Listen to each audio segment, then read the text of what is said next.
Shoqata edukative Vllaznia, e cila vepron në rajonin e Kumanovës dhe Likovës, e themeluar që nga viti 2001, tash 2 dekada po funksionon dhe po shërben banorëve të këtij rajoni dhe jo vetëm, edhe atë përmes shumë aktiviteteve edukative, kulturore, kombëtare e humanitare.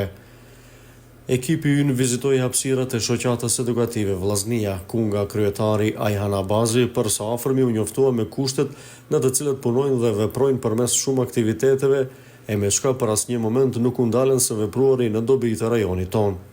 Si gjatë tërë vitit me aktivitetet të larmishme edukative e kombëtare, tani gjatë muajit të shenjtë të Ramazanit nga këtu po përgatiten për aktivitetet të cilat do t'i realizojnë. Përshëndetje për juve dhe për gjithë shikuesit e radio televizionit të Maqedonisë.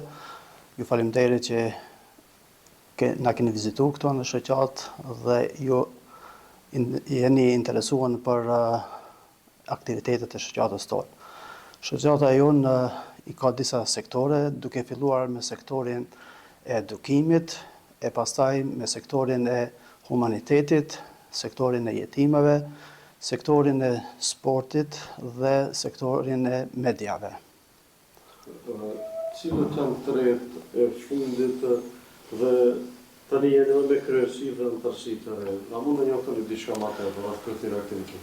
Po, shoqata jonë vitin e kaluar pati kuvendin dhe aty për kryetaru zgjodha unë, Ajhan Abazi, dhe kryesia e re u formua edhe me disa të ri, tanë të Kumanovës, por në vazhdimsi kemi edhe të rejat qera që është edhe vetë objekti shoqatës, pra nga shtatori i vitit kaluar kemi marrë një objekt të ri që kemi punuar në të.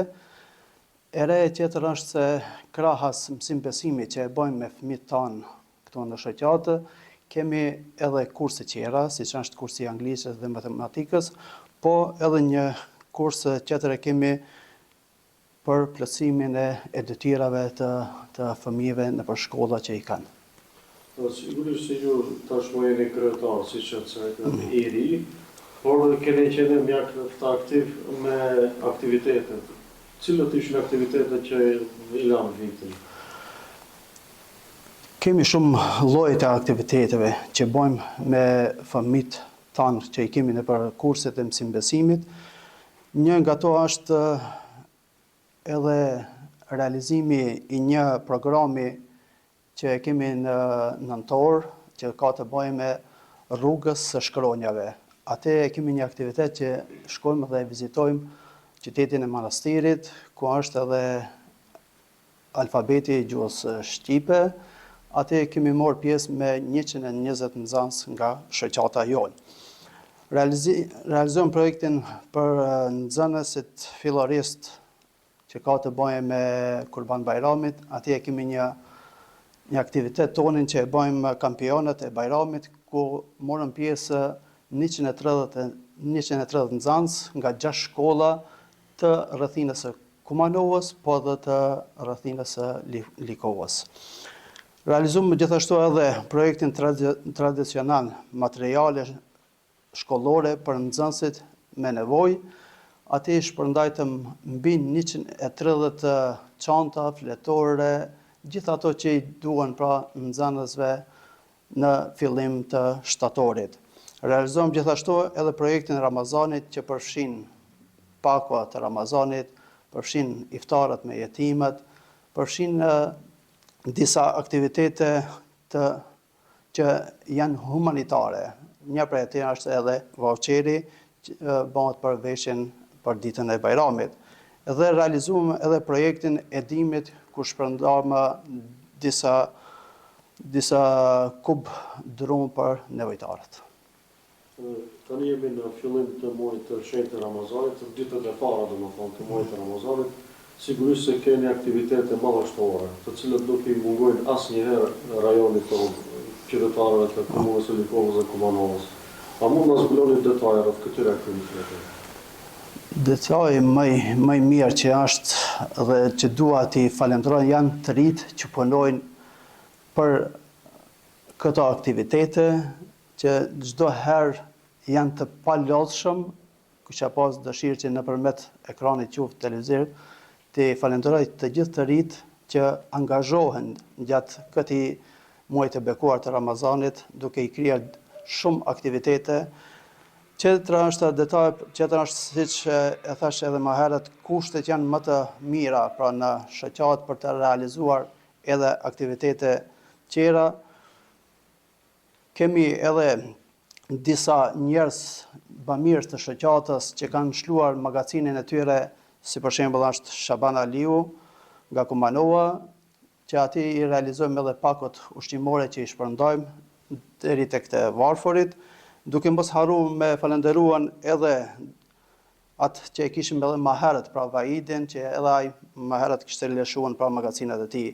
Detaji tjetër është më shumë shpresore, e kemi si grup aktiv të rinj tanë, me ato që i bajnë edhe aktivitetet, me ato ne për çdo natë rrim së bashku dhe lexojmë nga një xhuz të Kuranit para se me përfundu pra mbrëmjen tonë. Gjatë muajit Ramazanit sigurisht se realizuar edhe iftare, vetë të realizohen iftare në Kumanov dhe Likov. A i keni realizuar të njëjtat së bashku me Forumin e Islam apo në vetin? Kemi aktivitete që i bëjmë së bashku edhe me Forumin, po edhe që i bëjmë vetë. Një prej atyre është iftari kryesor që çdo herë kemi në fillim të Ramazanit që e bëjmë së bashku me jetimët dhe me nënat e tyre. Këtë iftari bëjmë vetë shoqata edukative, por në bashkëpunim me komunën e Likovës. Për 2 dekada jeni aktiv, më tepër se 2 dekada, në mos gabofshë nga viti 2002. Si e keni dalur që të mbjetoni kaq gjatë duke i pas parasysh sfidat edhe krizat të cilët na kanë përcjell gjatë këtyre 2 dekadave? Shoqata jonë asnjëherë si kanë munguar njerëzit aktivistat që nga fillimi i saj e deri më tash. Jemi munduar në çdo formë që të vazhdoj, të ketë vazhdimsi shoqata jonë, duke i falenderuar pa mas aktivistët, kryesitë e kaluara që e kanë prunë deri në këtë gradë pra shoqatën tonë, dhe inshallah Zoti i jap imër deri pafundësi, por duke mos i harruar se për me pas këtë jetë gjatë, shoqata jonë ka pas edhe donator, që duhet pa dyshim që t'i falenderojmë ato, duke filluar me gurbeçarët, po edhe me njerëzit e tanë që i kemi këtu në vendin tonë. Falenderimi është i marrë edhe nga hadithet e pejgamberit alayhis salam që thot ai që nuk din ta falenderon njerëzit, s'din ta falenderon edhe Allahun. E ne i falenderojmë të gjithë ato që kanë ndihmu shoqatën, që nëpërmes shoqatës të mrinë ndihmat e tyre nëpër të varë. Pra, shoqata jonë është si urë lidhse mes donatorëve dhe nevojtarëve. Shoqata juaj fushveprimi dhe ka ditë me filme edhe në komunën e Kumanovës edhe në Likovë. Sa jeni të kënaqur apo keni bashkëpunim me këto 2 komuna, me krerët e këtyre 2 komunave, qoftë në Kumanov, qoftë edhe në Likovë? Bashkëpunimi nuk mungon edhe nga komuna e Likovës, po edhe nga komuna e Kumanovës. Me komunën e Likovës kemi edhe memorandum bashkëpunimi, kështu që kemi më shumë aktivitete së bashku që i bëjmë, kurse me komunën e Kumanovës kemi bashkëpunim, po jo memorandum bashkëpunimi. Po. Në kredi në fund të bisedës, e shohim se rinia kohëve të fundit, viteve të fundit, po degradon, po del nga binare, shkurt të shumë. Cili do të ishte apeli juaj si shoqate edukative deri te rinia, deri tek njerëzit tanë të cilët janë këtu, por edhe ato në gurbet, me që edhe me ato keni bashkëpunim?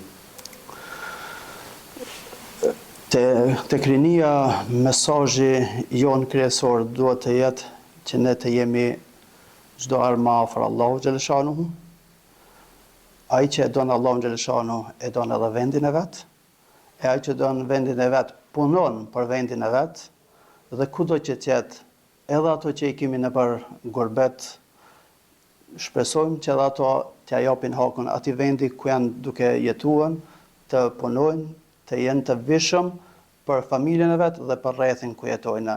E lusim Allahun xhaleshanuhu që rinis tonë që e dojmë pa mos, Zoti t'i jap të mira si në këtë botë, po në botën tjetër, t'i udhëzon ato, t'i vetëdijson, t'i ban të vishëm për vete dhe për të tjerët, sepse pejgamberi alayhis salam thotë, më i miri për jush është ai që i ban dobi edhe të tjerëve.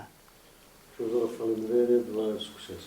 Faleminderit për juve, dhe është Allahu xhaleshanuhu që të takohemi çdo herë për vepra të mira dhe për diçka që i vin shumë vendit tonë. Faleminderit.